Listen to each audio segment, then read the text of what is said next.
Նախ հարգելի գործընկերներ, սրտանց շնորհավորում եմ բոլոր կանանց, մայրերին ապրիլի 7-ի առթիվ։ Կարծում եմ մեր հասարակության ամենամեծ հենարանը հենց կանայք են։ Կարծում եմ վերջին տարիներին այն փորձությունները, այն դժվարությունները, որ մեր հասարակությունը տեսել է, հաղթահարում է եւ ել ավելի է հաղթահարելու, առավելապես հենց կանանց շնորհիվ են։ Խոնարհումս մեր հայ կանանց առջև։ Ինչ վերաբերում է այն ամենին, ինչ տեղի ունենում այստեղ։ Գործընկերներ, սա պրիմիտիվ վախի դրսևորում է։ Վերջերս տեսնում ենք, չէ, հաճախ գործադիր իշխանության այս պահի դրությամբ ղեկավարը խոսում է ուժեղ տղերքի մասին։ Բա ուժեղ տղերքը արդյոք քաղաքական հայտ ներկայացնելուց մի քանի օր առաջ հատուկ հրատապ կերպով ընտրական օրենսգրքի փոփոխություն են անում զուտ Սամվել Կարապետյան բառը, անունը, ազգանունը չօգտագործելու համար։ Բա սա արդյոք ուժեղ իշխանության դիրքն է։ Կարծում եմ սոցիոլոգիական հարցումները եւ ողջամիտ տրամաբանությունը կհուշի, որ սա վախեցած իշխանության վարքագիծ է։ Շատ վախեցած նույնիսկ։ Այսինքն, երբ 10 ամիս առաջ մեր հանրությունը տեսավ ինչ աստիճան ակնհայտ ապօրինի քաղաքական հետապնդում մեկնարկեց Սամվել Կարապետյանի նկատմամբ, մեր ձևով կմասնակցենք մեր մայր աթոռի պաշտպանությանը նախադասության համար, դա ակնհայտ էր, որ վախի դրսևորում էր։ Երբ Երևան քաղաքում փակցվել էին Սամվել Կարապետյանի լուսանկարները եւ ոստիկանության ծառայողները, քաղաքապետարանի ծառայողները համառորեն պայքարում էին վճռականորեն ամեն մի լուսանկարի դեմ, դա վախի դրսևորում էր։ Երբ այսօր արդեն խոսում են նրա մասին, որ Սամվել Կարապետյան անձնանունը չի կարող օգտագործվել որպես դաշինքի անվանման մեջ, սա ամենամեծ վախի դրսևորումն է։ Ավելին, իրավական առումով 2026 թվականի մարտի 31-ին այլևս հրապարակային փաստ էր, որ ուժեղ Հայաստան դաշինքը մասնակցում է անվանման կոնկրետ ուժեղ Հայաստան Սամվել Կարապետյանի հետ անվանումը արձանագրելով։ Դա այլևս հրապարակային փաստ էր, իրավական նշանակություն ունեցող փաստ էր։ Այսինքն այն աստիճան ապօրինություն է տեղի ունենում, որի նախադեպը չի եղել։ Որովհետև պայքարել անվանման դեմ, սա իսկապես նորարություն է։ Եվրոպական փորձի մասին շատ են չէ խոսում, ես եվրոպական երկիր չեմ պատկերացնում, որ կենտրոնական ընտրական հանձնաժողով համապատասխան հայտերը ներկայացնելուց ժամեր առաջ, որտեղ կարող եմ նույնիսկ այս ձևակերպումը օգտագործել, ժամեր առաջ ներկայացվի ընտրական օրենսգրքի նման սուբստանտիվ փոփոխություն։ Ինչի եմ օգտագործում սուբստանտիվ եզրույթը, այսինքն հիմնարար բովանդակային, որովհետև Վենետիկի հանձնաժողովը հենց նման վարքագիծ արգելում է։ Այլ հարց, որ Հայաստանի Հանրապետության իշխանությունները ամեն օր խոսելով եվրոպական արժեքների մասին, կիլոմետրերով հեռանում են այդ արժեքներից։ Իդեպ, օրինակ Վենետիկի հանձնաժողովի կանոնները այս կերպ կարող են մեկնաբանել եւ նման կերպ փոփոխություն անել մեր հարևան երկրներից, օրինակ Ադրբեջանում։ Իդեպ կարող է եւ հենց որպես լավագույն փորձ վերցնում են հենց այդ օրինակը։ Չեմ բացառում։ Այն, որ սա, կներեք ամփոփեմ խոսքս, այն, որ սա ընտրական համակարգի հավասարության խաթարում է, քանի որ ինչա որ իրանք դեռևս այս պահին ունեն նման վարչական լծակներ, բանեցնում են դա եւ միջամտում են ընտրական գործընթացին, դա հավասարության խաթարում է։ Բայց այս ամենը խոսում է մի մասին,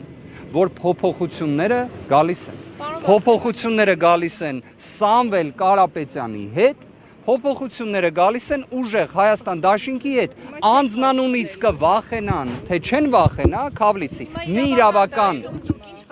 իրավական տեխնիկական հանգամանք էլ նշեմ, իդեպ շատ հետաքրքիր է դա։ Պատկերացրեք օրենքի նախագծում անցումային դրույթով արձանագրել են, որ այս փաթեթը ուժի մեջ է մտնում հրապարակումից հետո անմիջապես, որ պատկերացնեք այս ձևակերպումը օգտագործվում է ռազմական դրությունների, արտակարգ իրավիճակների, արհավիրքների դեպքում, երբ դա տեղի ունենում։ Հետևաբար օրվա իշխանությունների համար Սամվել Կարապետյանի հետ դաշինք բառերը այդ անձնանունը կարելի է նման անալոգիայով անցկացնել։ Այս փոփոխությունը ընտրությունների լեգիտիմության վրա ավելի շատ իրավական քաղաքական հետևանք կունենա։ Լեգիտիմության տեսանկյունից այն, որ հավասարության տեսանկյունից սկզբունքը հիմնարար խաթարվել է իրենց այս վարքագծով, իրենք իդեպ չեն էլ թաքցնում։ Ես մի քանի ելույթ հասցրեցի լսել, մարդիկ ուղիղ ասում են, որ սա ինչի համար է արվում։ Այսինքն այստեղ նույնիսկ չեն էլ թաքցնում։ Իրենք այս պայդերությամբ ունեն սահմանադրական օրենք փոփոխելու անհրաժեշտ ձայներ, անում են դա։ Այսինքն այդ միջամտությունը անում են։ Իսկ այդ միջամտության դեմ լավագույն հակազդող, զսպող գործիքը հարգելի գործընկերներ, ժողովրդավարությունը դա ցույց է տվել որն է։ Ժողովրդավարությունը։ Դա ժողովուրդն է իր իշխանության իրացմամբ։ Իսկ ժողովրդից ազդակները կարծում եմ առավել քան հստակ են։ Իրենք նաև պնդում են, որ սա ընտրությունները կամ ընտրապայքարը ոչ թե անձերի, այլ գաղափարների շուրջ։ Հարգելիներս, եթե նման երևույթ կա 2026 թվականի փետրվարի դրությամբ, երբ այս պայդերությամբ հանրապետության նախագահ Վահագն Խաչատուրյան, եթե չեմ սխալվում, երբ հրամանագիրը ընդունում էր, դրա մասին չգիտեին, այդ հրամանագիրը ընդունվելու պահից օրինակ հիմա եթե ես բարեգործություն անեմ, մեկ մեր հայրենակցի համար, ով դրա կարիքը ունի, կգան քրեական գործ կհարուցեն եւ դուք կտեսնեք մի դաժան տեսանյութ բավականին բամփ ձայնով, որտեղ կհրապարակվի, որ խախտվել է բարեգործության արգելքը, հա? Դրա հիմքն էլ հանդիսանում է Վահագն Խաչատուրյանի ընդունած հրամանագիրը։ Բա այդ հրամանագիրը այս դեպքում չի աշխատում, այլ կերպ ասած իրենք նաև նսեմացնում են նախագահի հրամանագրի ինստիտուտը, բայց իրենց թիմակիցն է, երևի իրենք այդտեղ խնդիր չեն տեսնում։ Միտում որպես այդպեսին ակնհայտ է ամեն կերպ վախին արձագանք։ Ես հասկանում եմ, որ դա է ի վերջո մարդկային իմաստով կարելի է հասկանալ, քաղաքական իրավական առումով սա խայտառակություն է։ Հիմա դուք կներկայացնեք Չէ, ես վիճաբանության մեջ իրավական դաշտում հիմա կնշեք դուք կոնկրետ ինչ խնդիրների առաջ եք կանգնելու, դուք կարողանալու եք փոփոխել օրինակ պարզապես ուժեղ Հայաստան առանց Սամվել Կարապետյանի հետ եւ մասնակցել ընտրություններին։ Գիտեք, ես կարծում եմ թող լինեն համապատասխան իրավական ռեժիմները, ի վերջո տեսեք, օրինակ երևի ծայրահեղ անհավանական մի բանն է, որ մենք միասին այսօր կարողանանք թռնել լուսին, չէ՞։ Օրինակ բոլորով ապրիլի 7-ի արդիվ թռնենք լուսին։ Այդ աստիճան անհավանական երևույթ է, օրինակ, որ Խաչատուրյան Վահագը, հանրապետության նախագահը 3 օր հետո ստորագրի այս հրամանագիրը եւ այն ոչ մի իրավական հետևանք չենթադրի։ Կամ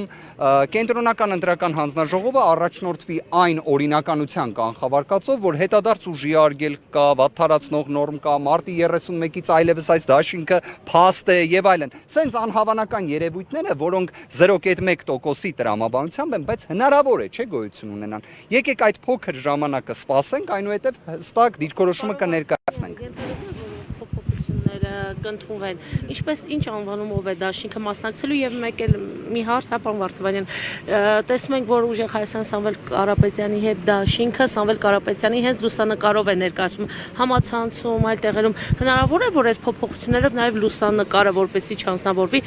պահանջների լուսանկարով Ես նույնիսկ կարող եմ ասել, որ եթե օրինակ հիմա դուք ոստիկանության ծառայողների եւ հատկապես Երևանի քաղաքապետարանի ծառայողների մոտ ձեր բջջային հեռախոսի վրա երկար պայեք Սամվել Կարապետյանի լուսանկարը, հնարավոր է ձեր բջջային հեռախոսը արգրավեն, նույնիսկ կալանավորեն ձեր բջջային հեռախոսը։ Նման հնարավորություններ կարող են լինել, ամեն ինչ էլ կարող է լինել, բայց այլ հարց, որ այդ ամեն ինչի դեմ ամենակարևոր կանխարգելող գործիքը դա ժողովրդի վստահությունն է, ժողովրդի ձայնն է, ժողովրդի դիրքորոշումն է, որի վերաբերյալ հստակ ազդակները կան։ Իդեպ հենց այդ հստակ ազդակներին ի պատասխան է, որ այսօրով նման աբսուրդային օրենսդրական նախաձեռնություն են բերել, որովհետև իրենց թվում է, եթե դաշինքի մեջ չօգտագործեն Սամվել Կարապետյան անունը, դրանից ինչ որ բան է փոխվելու։ Այն, որ փոփոխությունները գալիս են, այն, որ հստակ է, իրենց պատկերացումն է դա։ Իրենց պատկերացումն է դա, որը սին է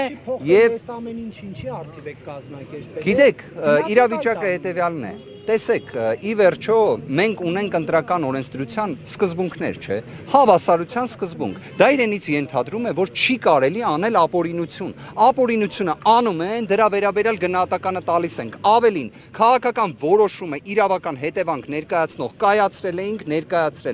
Արդեն այլևս մի հատ պատկերացրեք, օրինակ, հանրությանը արդեն նման ձևով տեղեկատվությունը հասու է դարձել։ Ոնց կարելի է միջամտել ժողովրդի իշխանության, ընտրողի, հանրության իրացման, իրավունքների իրացման գործընթացին, բայց այս իշխանությունը դա էլ է անում։ Այսինքն այլ կերպ ասած, եվրոպական ստանդարտների, մեր օրենսդրության ստանդարտների նկատմամբ սա պարզապես նսեմացնող վարքագիծ է։ Հավլիցի նորից կկրկնեմ, փոփոխությունները գալիս են։